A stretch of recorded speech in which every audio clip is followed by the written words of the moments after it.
Mock test দেওয়ার আগে কিংবা মক টেস্ট দেওয়ার পরবর্তী সময়গুলোতে আমাদের মনে অনেক ধরনের কোয়েশ্চেন থাকে যে স্কোর কেন আসে না, ক্যামব্রিজ স্টাইলের আসলে কোয়েশ্চেন হয় কিনা, বা কোন মক টেস্ট সেন্টারটা আসলে ভালো।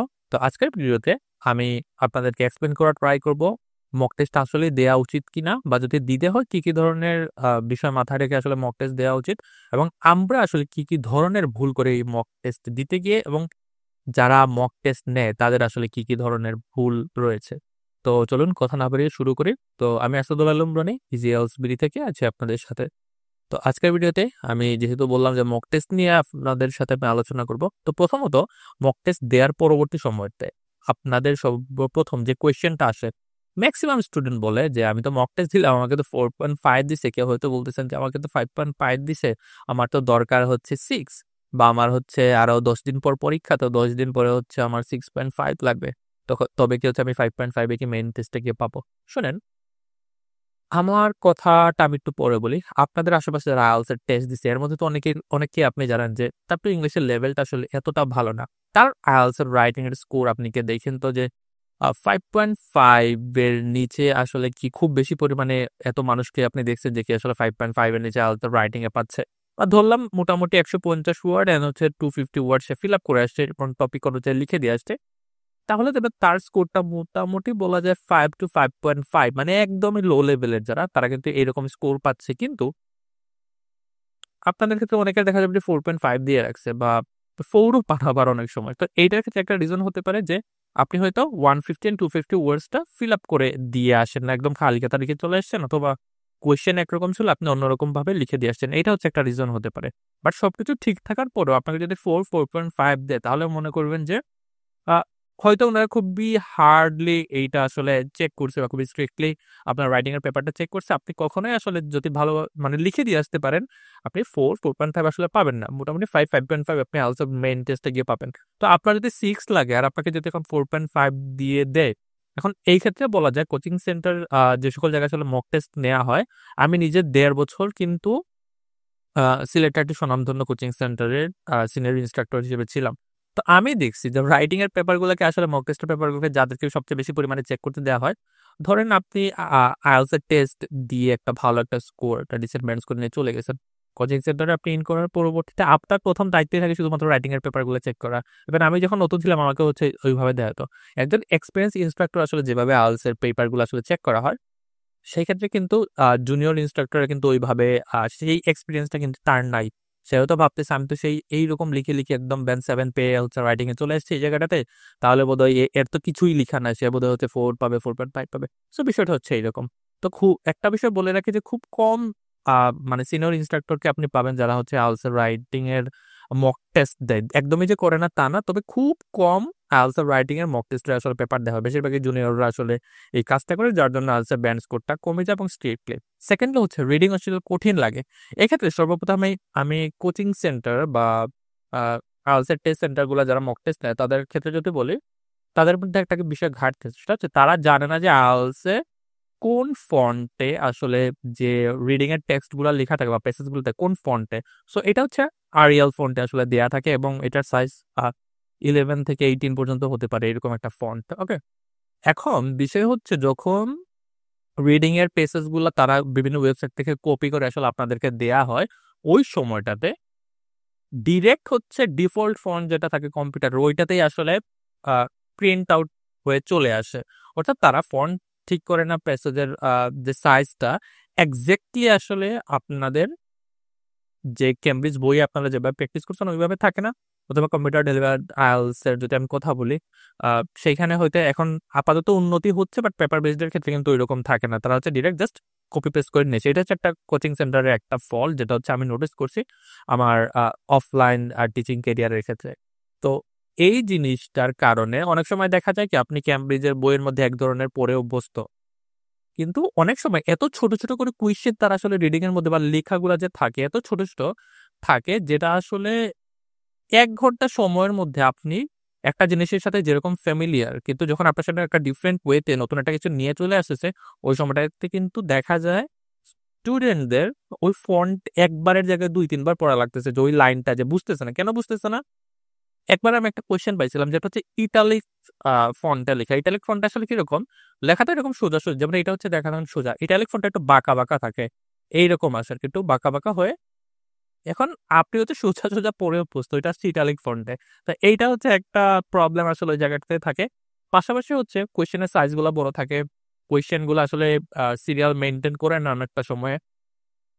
তার জন্য আসলে রিডিং এর মধ্যে স্টুডেন্টরা খারাপ লাগে এবং কঠিন লাগে। তো এই হচ্ছে আপনাদের প্রবলেম বা আপনাদের প্রবলেমের ভিত্তিতে আমি কথা বলতেছি। দেন হচ্ছে আরেকটা প্রবলেম যেটা আমি বলি, লিসেনিং স্পিড আসলে বেশি থাকে কিনা? এখানে কোয়েশ্চেন মার্কটা আমি দেই নাই, যে এটা হচ্ছে কোয়েশ্চেন থাকে যে এটা বলা যায় না। তবে লিসেনিং এর স্পিড সম্পর্কে আমার ২ টা মতামত আছে। লিসেনিং এর স্পিড হচ্ছে ক্যামব্রিজে যখন আপনি টেস্ট দেন, আপনি খেয়াল করবেন কোনো একটা গ্যাপ ফিল ধরলাম আমি, জাস্ট একটা গ্যাপ ফিল। এই গ্যাপ ফিলের উত্তর প্রথমত একটা বলছে ৩০ সেকেন্ড ধরে আর উত্তর বলতেছে না। মানে কথা বলতেছে কিন্তু উত্তর আসছে হচ্ছে ৩০ সেকেন্ড পরে। ওই সময়টাতে কিন্তু আপনি চিন্তা করার সময় পান, অথবা আপনার একটা আসলে হাতের মধ্যে টাইম থাকে যে একটা উত্তর লিখে বসে আছেন, তারপরে আরেকটা উত্তর আপনি পিক করতেছেন। কিন্তু অনেক সময় আপনি ক্যামব্রিজেই দেখবেন একটা উত্তর লিখার মানে সময় তার আরেকটা উত্তর বলে দেয়। এইরকম হয় যে ২-৩ টা যদি পাশাপাশি একদম লাগাতার উত্তর বলে দেয় বা লাগাতার উত্তরগুলো চলে আসে, ওই সময়টাতে কিন্তু আমাদের লিসেনিং এর স্পিড বেশি মনে হয়। সো লিসেনিং এর স্পিডের হচ্ছে এই একটা পার্সপেক্টিভ যে যখন পাশাপাশি উত্তরগুলো চলে আসে, অর্থাৎ একটা লিখতে, লিখতে আরেকটা উত্তর চলে আসছে, যে পরেরটার উত্তর দিয়ে দিচ্ছে, বা ওইটা লিখতেছেন তার পরেরটার উত্তর চলে আসছে, এই সময়টাতে আসলে লিসেনিং এর স্পিড বেশি মনে হয়। এটা মক টেস্টেও হতে পারে, ক্যামব্রিজের টেস্টেও হতে পারে। এখন অনেকে বলেন যে 1.5 দিয়ে দিছে, 2 দিয়ে দিছে। শোনেন, বাংলাদেশে এখন পর্যন্ত এমন কোনো মক টেস্টের সেন্টার আমার জানার মধ্যে নাই, যাদের আসলে এবিলিটি হচ্ছে বা যারা আসলে এটা মডিফাই করে যে অডিওর স্পিডটা আমি বাড়াই দিব। এই অডিও গুলা বা এই কোয়েশ্চেন গুলা আসে বিভিন্ন ওয়েবসাইট থেকে, বা বিভিন্ন প্রিমিয়াম ওয়েবসাইট যেগুলা থাকে, তারা হচ্ছে কোয়েশ্চেন গুলা সেল করে বা বিক্রি করে। এখন অডিও আপনারা যেগুলা লিসেনিং এর মধ্যে শুনেন, এগুলা কি বাংলাদেশিরা বানায়? বিডির মানুষরা বানায়? নো, এগুলো হচ্ছে ফরেনাররা বানায়, তারাই হচ্ছে এখান থেকে কোয়েশ্চেন গুলা সেল করে। তো এই কোয়েশ্চেন গুলার ক্ষেত্রে আপনি একটা জিনিস চিন্তা করবেন যে ওইটা ডিফল্ট ওয়েতেই আসে। এখন যদি ওই জায়গার অ্যাকসেন্ট আসলে কোনো ঝামেলা থাকে, মক টেস্ট সেন্টার গুলো আসলে স্পিড বাড়ায় না। অডিওটা যেরকম থাকে ওই রকমটাতেই আসলে আপনাদেরকে দিয়ে দেওয়া হয়। তো এখানে স্পিড আসলে বাড়ায় না, কিন্তু স্পিড মনে হতে পারে যখন পাশাপাশি উত্তরগুলা চলে আসতেছে, অথবা যদি ওই অডিওতেই কোনো প্রবলেম থাকে বা ওই অডিওটা যদি ঐরকমই থাকে, সেক্ষেত্রে এটা মক টেস্ট সেন্টারের আসলে হাত থাকে না। এই হচ্ছে একটা বিষয়। এখন তার পরবর্তী পয়েন্ট নিয়ে যদি আমি কথা বলি, ক্যামব্রিজ স্ট্যান্ডার্ডের আসলে কোয়েশ্চেন আসে কিনা, এইটা হচ্ছে আপনাদের মক টেস্ট দেওয়ার আগে এই চিন্তাটা সবচেয়ে বেশি পরিমাণে মাথায় থাকে। শুনেন, এটা আমার কাছে একটা হাস্যকর কোয়েশ্চেন যে ক্যামব্রিজ স্ট্যান্ডার্ডের আসলে কোয়েশ্চেন থাকে কিনা। অনেক মক টেস্ট সেন্টার বলে যে আমার এখানে আসো, ক্যামব্রিজ স্ট্যান্ডার্ডের কোয়েশ্চেন আপনাকে আমি দিব। আবার স্টুডেন্টরাও মনে করে যে হ্যাঁ, ক্যামব্রিজ স্ট্যান্ডার্ড দিবে। এখন ক্যামব্রিজ স্ট্যান্ডার্ড বলতে আপনি আসলে কি বুঝেন? ক্যামব্রিজ স্ট্যান্ডার্ড মানে কি, ওটা ক্যামব্রিজ থেকে সরাসরি আসছে এরকম ক্যামব্রিজ স্ট্যান্ডার্ড বুঝতেছেন? নাকি ক্যামব্রিজের যে রিডিং এর যে সিকোয়েন্স ফলো করে, যেমন গ্যাপ ফিলের একটা উত্তর যেখানে পাবো তার পরবর্তীতে হচ্ছে নিচে নিচে বাকিগুলো পেয়ে যাবে, এইরকম আসলে স্ট্যান্ডার্ড মেনটেন করাটা আপনি বুঝাচ্ছেন? সো ২ টা ওয়ে হচ্ছে, একটা হচ্ছে ক্যামব্রিজ থেকে আসতেছে, আরেকটা হচ্ছে কি যে এই সিকোয়েন্স গুলো আসলে ফলো করতেছে, তাইলে হচ্ছে ক্যামব্রিজ স্ট্যান্ডার্ড। শুনেন, এইটা ক্যামব্রিজ স্ট্যান্ডার্ড আসলে কোনো কোয়েশ্চেন একটু আগে যেটা বললাম, মক টেস্ট সেন্টার আসলে এই কোয়েশ্চেন গুলো কখনোই বানায় না। তারা যদি বলে যে আমরা বানাইছি, এটা হচ্ছে এই কোয়েশ্চেন গুলো তারা কখনোই বানায় না। কোয়েশ্চেন গুলা রিডিং এর হচ্ছে বানাইতে পারে, কারণ এখন হচ্ছে চ্যাট জিপিটির সময়, এখন হচ্ছে তারা বানানোর অ্যাবিলিটি আছে, কিন্তু ২ বছর আগে সেই অ্যাবিলিটি চ্যাট জিপিটি ছিল না, তখন কিন্তু মক টেস্ট সেন্টার গুলো হচ্ছে এই মানে কোয়েশ্চেন গুলা তৈরি করতে পারতো না। তো তখন হচ্ছে আমাদের প্রিমিয়াম প্যাকেজ গুলা কিনা লাগতো। সো প্রিমিয়াম প্যাকেজ থেকে যখন কোয়েশ্চেন গুলা আসে, ওই কোয়েশ্চেন গুলাতে আমি বলবো 90% এরকম থাকে যে সিকোয়েন্স গুলা মেনটেন করছে, আর 10% যেগুলা সেগুলো হচ্ছে মেনটেন করে না।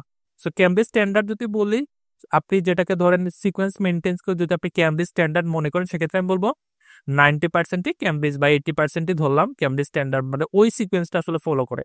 বাকি 20% আসলে কোন স্ট্যান্ডার্ড ফলো করে আই ডোন্ট নো।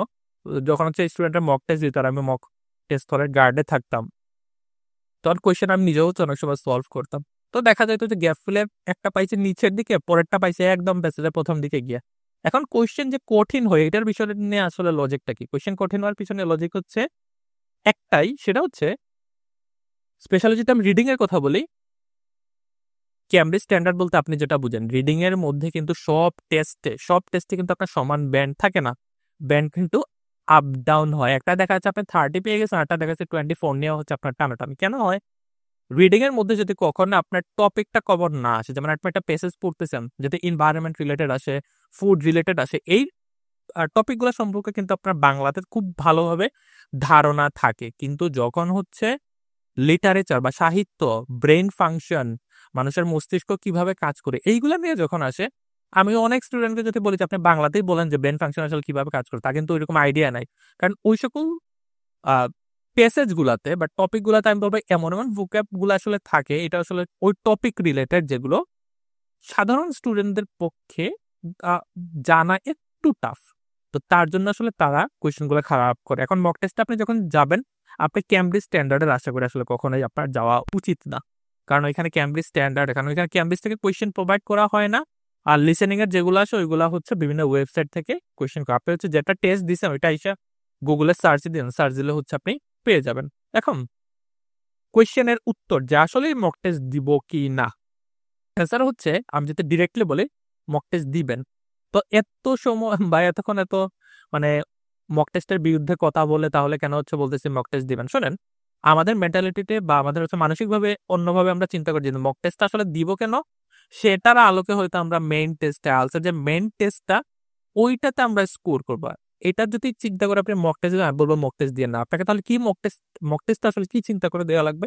আপনাকে চিন্তা করা লাগবে আমি যখন একটা মক টেস্টের হল রুমে গিয়ে বসবো, একসাথে তো ৩ টা মডিউলসেরই হচ্ছে টেস্ট নেয়া হবে। তো আপনার চিন্তা থাকা লাগবে যে আপনি ৩ টা মডিউলটা কত ভালোভাবে আসলে দিতে পারতেছি, বা এটা একটা এক্সাম এনভায়রনমেন্ট বা হচ্ছে টেস্টের এনভায়রনমেন্ট ফিল করার জন্য। সো আপনাকে আসলে এক্সাম এনভায়রনমেন্ট আসলে ফিল করার জন্য মক টেস্টটা দেওয়া উচিত। বাট যদি ভাবেন যে আমি মক টেস্টের আলোকে মক টেস্টে যা পাইছি ওইটাই আমি আনসার মেইন টেস্টে পাবো, তাহলে মনে করবেন যে আপনার আর আসলে হচ্ছে কি আপনার মক টেস্ট কি আপনি মেইন টেস্ট দিতে বহু দূর। কারণ মক টেস্টের মধ্যে খুব কম স্টুডেন্ট আপনি পাবেন যারা বলা যায় যে 6.5 যদি আপনার মক টেস্টের মধ্যে অলরেডি চলে আসে, আপনি আসলে খুব ভালো একটা স্কোর পাচ্ছেন। মেইন টেস্টে আপনার একটা চান্সেস থাকে আপনি 7 প্লাস স্কোর করার জন্য। বাট যারা হচ্ছে এর নিচে পাচ্ছেন, বাট তারা যদি চিন্তা করেন যে আমি এখন 5 পাচ্ছি ওভারঅল মক টেস্টে, আমি মেইন টেস্টেও গিয়ে 5 পাবো। হ্যাঁ, 5 পাওয়ার একটা চান্স থাকতে পারে, কিন্তু বেশিরভাগ ক্ষেত্রেই দেখা যাবে যে আপনি এর থেকে আরো বেশি পাচ্ছেন। এখন মক টেস্টের আলোকে যে মার্কিংটা করা হয়, আপনারা হয়তো খেয়াল করে দেখবেন যে একটু আগে যেটা বললাম যে জুনিয়র ইন্সট্রাক্টর আসলে মক টেস্টের পেপারগুলো আসলে ওইভাবে মার্কিং করে, বা রাইটিং এর ক্ষেত্রে স্পেশালি। আর লিসেনিং এর স্পিড বেশি থাকার যে প্রবলেমটা থাকে এটাও হচ্ছে থাকতে পারে। পাশাপাশি রিডিং এর ফন্টের কিছু ইস্যু আছে। তার পরবর্তীতে ওইখানের যে টেস্টগুলা সিকোয়েন্স বেশিরভাগ ক্ষেত্রেই আসলে মিলে, কিন্তু তার পরবর্তীতেও কিছু আসে উল্টাপাল্টা থাকে। মাথার উপর দিয়ে যাওয়াটাই স্বাভাবিক। তো ডিফারেন্ট কিছু ট্রাই করেন সবসময়। সো মক টেস্ট দেয়া উচিত, দিতে পারেন। তবে আপনার মানসিকতা পরিবর্তন করে আপনার আসলে দেওয়া উচিত যে আমি ক্যামব্রিজ স্ট্যান্ডার্ড এর প্রশ্ন পাবো এটা ভেবে কখনো মক টেস্ট দিবেন না। আমি মক টেস্টে যা পাচ্ছি মেইন টেস্টেও সেম পাবো ওইটাও হচ্ছে দিয়েন না। ওকে? তবে আপনার চিন্তা ধারণা থাকা উচিত মক টেস্টে যদি আপনি একটা ভালো স্কোর নিয়ে আসতে পারেন। ধরেন মক টেস্টে আপনি এমতা বলেন যে 6.5, তাহলে কিন্তু একটা চান্সেস থাকে আপনি মেইন টেস্টটা ভালো করবেন। কারণ মক টেস্টে এত স্ট্রিক্টলি আসলে আ টেস্ট গুলা দেখা হয়। মেইন টেস্টে কিন্তু ওইভাবে স্ট্রিক্টলি টেস্ট গুলা দেখা হয় না। যেমন ChatGPT এর কথা আমি অনেক সময় বলি যে ChatGPT রে আপনারা সঠিকভাবে ইউজ করতে পারেন না। মনে করেন ChatGPT আপনার আনসার রাইটিং এ যা দিচ্ছে মেইন টেস্টে ওইটা পাবেন। দেখা যায় যে 50% ক্ষেত্রে বা আরো কম 40% ক্ষেত্রে স্টুডেন্টরা ওইটাই পাচ্ছে। এখন চিন্তা করেন আপনি ChatGPT এর যে কোয়েশ্চেনটা দিছেন যে ভাই তুমি এটা আমারে ব্যান্ড দিয়ে দাও। ওই মেইন কোয়েশ্চেন কি আপনি আনসার মেইন টেস্টে পাচ্ছেন? অবশ্যই না। ChatGPT হয়তো আপনাকে 5.5 দিচ্ছে একটা কোয়েশ্চেনে, এবং এটা হয়তো ইজি ছিল, ইজি কোয়েশ্চেন। মেইন টেস্টে গেলেন হার্ড একটা কোয়েশ্চেন চলে আসছে। তো হার্ড কোয়েশ্চেনের জন্য আপনি হয়তো এগেইন দেখা গেল 5.5 পাচ্ছেন। কিন্তু দেখা যাচ্ছে এই হার্ড কোয়েশ্চেনটা যদি আপনি লিখে ChatGPT রে দিতেন ওই সময়টাতে, আপনাকে হয়তো সে 5 দিত। তো 5.5 ChatGPT দিছে, মেইন টেস্টও দিছে, মানে এই না যে ২ টার এনভায়রনমেন্ট আসলে সেম ছিল। কোয়েশ্চেনেরও অনেক লেভেল আছে, ভোক্যাব বা আপনার ভুলের পরিমাণের উপরেও ডিপেন্ড করে যে আপনি কতটুকু আনসার ব্যান্ড স্কোর আসলে পাবেন। তো এটা হচ্ছে আমার পার্সোনাল ওপিনিয়ন। কারো যদি কোনো ডিফারেন্ট ওপিনিয়ন থাকে অবশ্যই জানাতে পারেন। এবং বেস্ট মক টেস্ট সেন্টার আসলে কোনটা সেটার ক্ষেত্রে যদি আমি বলি, সেটা হচ্ছে আপনার বাড়ির পাশে যে মক টেস্টের সেন্টার পাবেন ওইখানে যদি চান আপনি ১ থেকে ২ টা মক টেস্ট গিয়ে দিতে পারেন একদম বাড়ির পাশে। পেপার বেস যদি হন। আর আরেকটা ওয়ে আমি বলতে পারি যে বেস্ট মক টেস্ট সেন্টার আসলে আপনি কিভাবে ডিসাইড করবেন? আপনি তো মেইন টেস্ট দিবেন, রাইট? সো বাংলাদেশের মধ্যে স্পেশালি ঢাকাতে, ইভেন সিলেটেও রিসেন্টলি স্টার্ট হইছে কম্পিউটার বেসড এবং পেপার বেসড। তাদের ক্ষেত্রে নিজেদের দেখবেন প্রিমিয়াম ভেন্যু আছে, অর্থাৎ ব্রিটিশ কাউন্সিল আইডিবি তাদের সেন্টারেই আসলে পরীক্ষাগুলো নেয়। তো এরকম কিছু কোচিং সেন্টার আপনি পাবেন। তো এগুলো খুঁজে বার করবেন যে আমার বাড়ির আশেপাশে আসলে কোন সেন্টারটাতে আইডিবি অথবা ব্রিটিশ কাউন্সিলের পরীক্ষা হয়। তো তো যে জায়গাতে হয় ওই জায়গাতে গিয়ে আপনি IELTS এর যে মক টেস্ট সেটা দেওয়ার ট্রাই করেন। কেন এই কথা বললাম? ওই যে আমি একটু আগে বললাম এনভায়রনমেন্ট বোঝার জন্য গিয়ে আপনি মক টেস্টটা দেন। সো এনভায়রনমেন্ট গিয়ে বুঝেন যে আচ্ছা এই জায়গার হেডফোন তো কোয়ালিটি অনেক ভালো। এই জায়গার তো কিবোর্ড কম্পিউটার ডেলিভারি আছে, কিবোর্ডটা অনেক ভালো। তাহলে তো এখানে আমি IELTS এর মেইন টেস্টটা দিতে পারবো। অর্থাৎ ওইখানে পরিস্থিতির সাথে আপনি নিজেকে মানায় নেওয়ার ট্রাই করেন। বাট যদি চিন্তা করে বসেন যে কেমব্রিজ স্ট্যান্ডার্ড কোয়েশ্চেন পাবো, এইটা পাবো, সেইটা পাবো, এটা হচ্ছে আপনারও ভুল। আর যে হচ্ছে আপনাকে আসলে বলবে যে আমার কাছে আসো কেমব্রিজ স্ট্যান্ডার্ড কোয়েশ্চেন পাবো, কোয়েশ্চেন আমি আপনাকে দিব, উনারও ভুল। সো মুরগি হতে চাইলে আপনি ওইখানে যেতে পারেন, আর যদি নিজেকে মুরগি হিসেবে মানে প্রস্তুত করতে চান তাহলে আপনি ওই চিন্তা ধারণা নিয়ে বসে থাকা লাগবে। তো এটা আসলে বেশিরভাগ ক্ষেত্রে আমরা এইভাবে চিন্তা করে বসি। তো চিন্তাটা আস্তে, আস্তে চেঞ্জেস আসবে। তো অবশ্যই নেক্সট কোনো ভিডিও যদি আরো কোনো টপিকের উপর চান তাহলে হচ্ছে অবশ্যই জানাবেন। আজকের ভিডিও এতটুকুই। ভালো থাকবেন। ধন্যবাদ। আসসালামু আলাইকুম।